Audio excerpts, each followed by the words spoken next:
Okay, समझ गया, मैं समझ गया। एक सेकेंड, अब रुक जाइए। राजीव रंजन सिद्धार्थ यादव वही बात दोहरा रहे हैं जो अमित शाह ने कही है। ये छलावा है आपका सर्वेक्षण। आपने मुस्लिमों और यादवों को बढ़ा चढ़ाकर दिखाया है, 3 महीने में कर दिया, जबकि 3 साल में ग्रेजुएशन होता है। राजीव रंजन, देखिए, एक बात बिल्कुल साफ है, दोनों ही सवालों पर मैं जवाब दूंगा। पहले तो अगर बिहार के जातीय सर्वे के जो रिपोर्ट को अगर ये खारिज करते हैं तो इनके पास एक अवसर है, पूरे देश में जातीय जनगणना करा ले। किसी भी सर्वे के आंकड़े जिसको पूरी प्रामाणिकता और वैज्ञानिक तरीके से 27 बिंदुओं पर संग्रहित किया गया है, उसको खारिज केवल राजनीतिक कारणों से करना बिहार की जनता का अपमान है और इसकी सजा जनता इन्हें देगी। अब प्रधानमंत्री जी अति पिछड़े हैं, ये अमित शाह जी ने कह दिया। गुजरात में तो अति पिछड़ों के लिए कोई वर्ग ही नहीं है, ईबीसी कैटेगरी गुजरात में है ही नहीं है। जन्म से सवर्ण, जबरदस्ती बने पिछड़े और अब अति पिछड़े उनकी पार्टी के नेताओं ने उनको बना दिया। अति पिछड़ा वर्ग बिहार में है, वहां नहीं है। ला, ला, ला, ला, ला, ला, ला, ला, ला, ला। राहुल तन के साथ मन को जगाओ वी गार्ड वाटर हीटर्स के संग वी गार्ड। अब मैं कहूंगा गरीबी, आपने खुद कहा शहरों में 1000 रुपए जो कमाएंगे, 1000 रुपए से कम कमाएंगे वो गरीब होंगे, और गांव में जो 800 रुपए कमाएंगे, 800 रुपए तक कमाएंगे वो गरीब होंगे। गरीबी की जो एक खतरनाक जो ये परिभाषा है, मुझे ऐसा लगता है 1000 रुपए और 800 रुपए को हम सब लोग समझते हैं क्या है। तो समझ लीजिए कि इस देश की जो 5वीं अर्थव्यवस्था पूरी दुनिया की है, इसका जो सच है, जो बदरंग सच है, उसको प्रधानमंत्री जी ने स्वीकार कर लिया।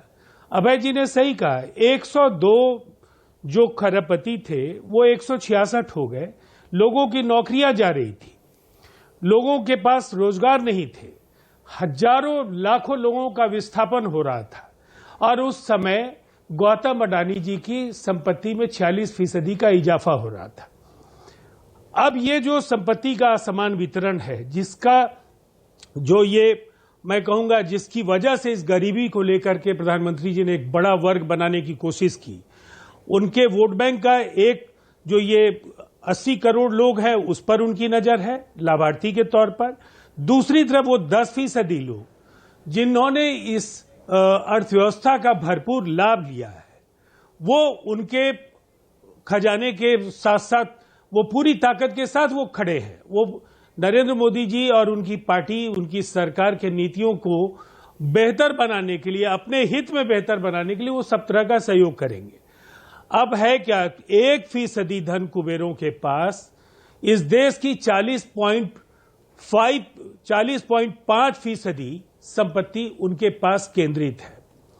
और इन आंकड़ों के तह में जाने के बाद ये महसूस हो जाएगा कि टैक्स एग्जेम्पशंस और जिस तरह से उनको तरह तरह के टैक्स रिबेट्स दिए गए, उसकी वजह से कॉरपोरेट परस्त नीतियां बनी, उन नीतियों का लाभ हुआ, और जो जॉबलेस ग्रोथ इस देश में इन उद्योगपतियों के करिश्माई वृद्धि से जो कुछ इस देश में हुआ, हजारों लाखों करोड़ों हाथ बेरोजगार होते चले गए। अब उन्हें ये 5 किलो अनाज दे देंगे, 3 किलो चावल, 2 किलो गेहूं दे देंगे, और उससे इनकी जिम्मेवारियों की तीसरी हो जाएगी। लेकिन ये संकल्प उन्होंने नहीं दोहराया कि 2 करोड़ नौकरियां हम देने का वादा करके आए थे और 15 लाख रुपए हर व्यक्ति के अकाउंट में पहुंचाएंगे।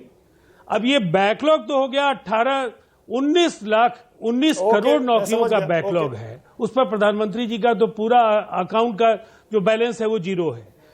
तो लोग अनाज भी ले लेंगे और इन्हें वोट भी नहीं देंगे, इसलिए कि जनता को इस तरह से बेवकूफ बनाने वाली कोई भी सरकार होगी, उसका एक समय आने के बाद करिश्मा चूकने लगता है। इसलिए ये करिश्मा उतार पर है। और अब मैं जातीय जनगणना पर मैं केवल, चूंकि आपने काफी विस्तार के साथ सिद्धार्थ यादव को सुन लिया है, बिहार में जातीय जनगणना को लेकर के जो ईमानदार कोशिशें हैं, उससे इनकी नींद उड़ गई है। और सच ये है कि अगर 2-4 सीटें अगर जीत गए तो ये चमत्कार होगा बिहार की 40 सीटों में।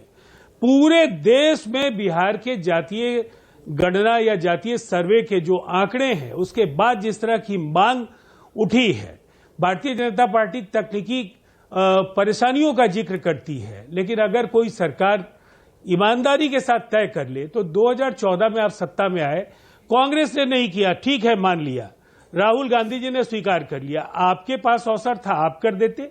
2021 में आपको उस समय अनुकूल नहीं मिला, ठीक है, कोविड के तुरंत बाद की स्थिति थी, लेकिन उसका 3 साल होने जा रहे हैं।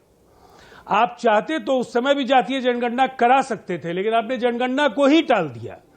अब ये कब होगा, ये उपयुक्त समय जो है, इसका गूढ़ रहस्य जो है, ये अमित शाह जी जानते होंगे, उनके थिंक टैंक के लोग जानते होंगे और प्रधानमंत्री जी जानते होंगे। और ये दोनों सवर्ण हैं, प्रधानमंत्री जी भी जन्म से सवर्ण है, अमित शाह जी भी सवर्ण है, इसलिए ये तथाकथित पिछड़ा वर्ग जिसके हर्षवर्धन त्रिपाठी, उसके बाद राजकुमार भाटी का सिग्नल भी थोड़ा वीक लग रहा है मुझे।